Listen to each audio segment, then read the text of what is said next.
PR Stoppers Talk Travel, featuring Charles Mardiks, President of Mardiks PR. Here's our host, Doug Simon. The travel industry has been among the hardest hit by the COVID pandemic. What are travel brands to do to try and bounce back in 2021 from a communications perspective? Charles, what do you think? What's the first thing they need to do?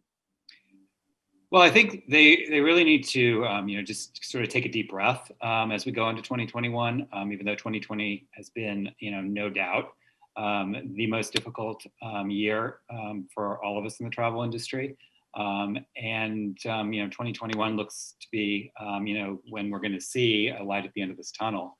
With that being said, and with the vaccination on the horizon, I think the sort of quick the quick fix sort of mentality, thinking that this vaccination is going to be just sort of, the light switch that is going to, kind of go on and we're just going to return to complete normalcy is probably a little bit of a fallacy. And I think we're going to all have to, as we're injecting this vaccination in our arms, we're going to also have to inject a good dose of patience.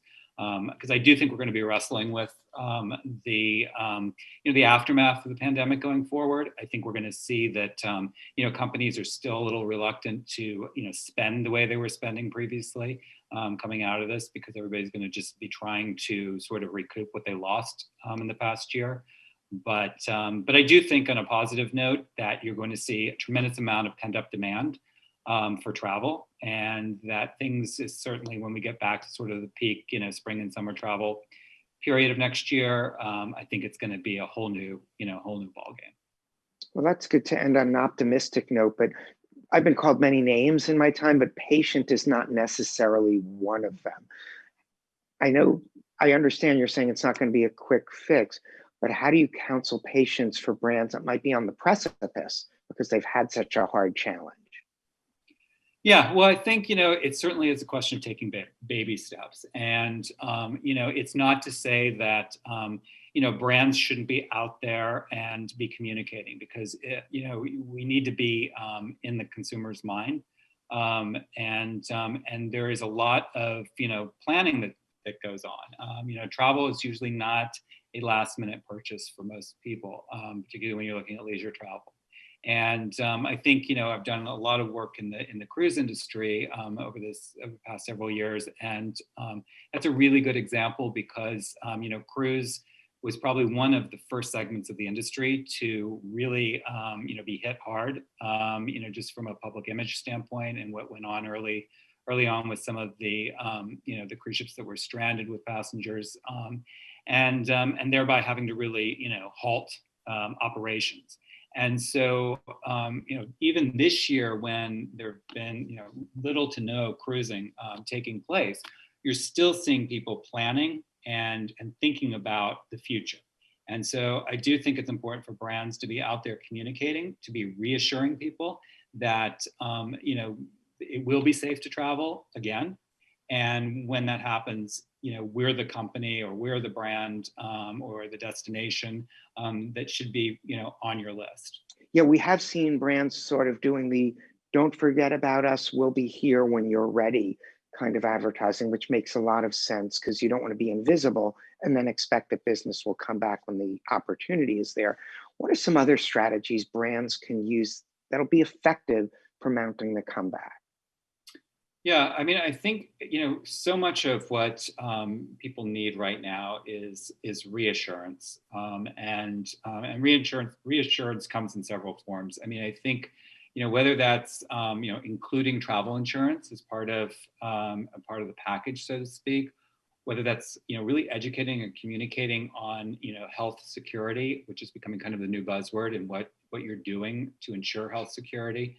And offering as much flexibility, as possible. So, you've seen, obviously, the airlines, for example, waiving any kind of change fees, and just, I think, recognizing that people are, it's gonna, like I said earlier, it's gonna be baby steps. It's gonna be, we have to kind of lead people in. I also think that it's not a one size fits all situation.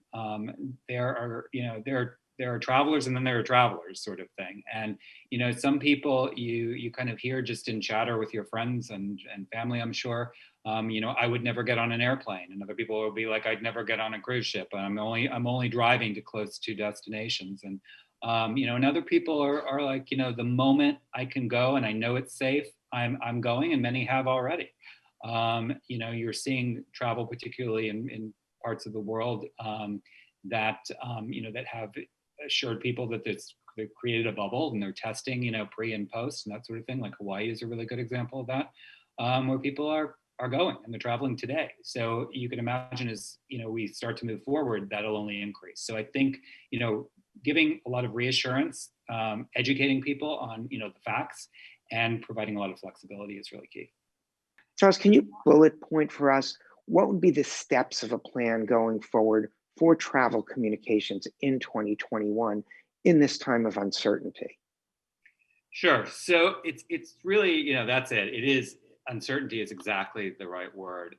And I think the uncertainty really is necessitates, creating a plan that has a lot of flexibility. So, we're basically in in sort of a crisis mode that has a long continuum, and you need to really plan for stages and have a plan that, you can pivot on whenever you need to, because, one day it might be that, we're having to mask continually, even after the vaccination. And another day it may be that you don't, or in a certain place you might need to do much more of a social distance situation than you might in others. So I think that it's just a question of having a lot of flexibility and planning planning along the way with a staged in sort of approach.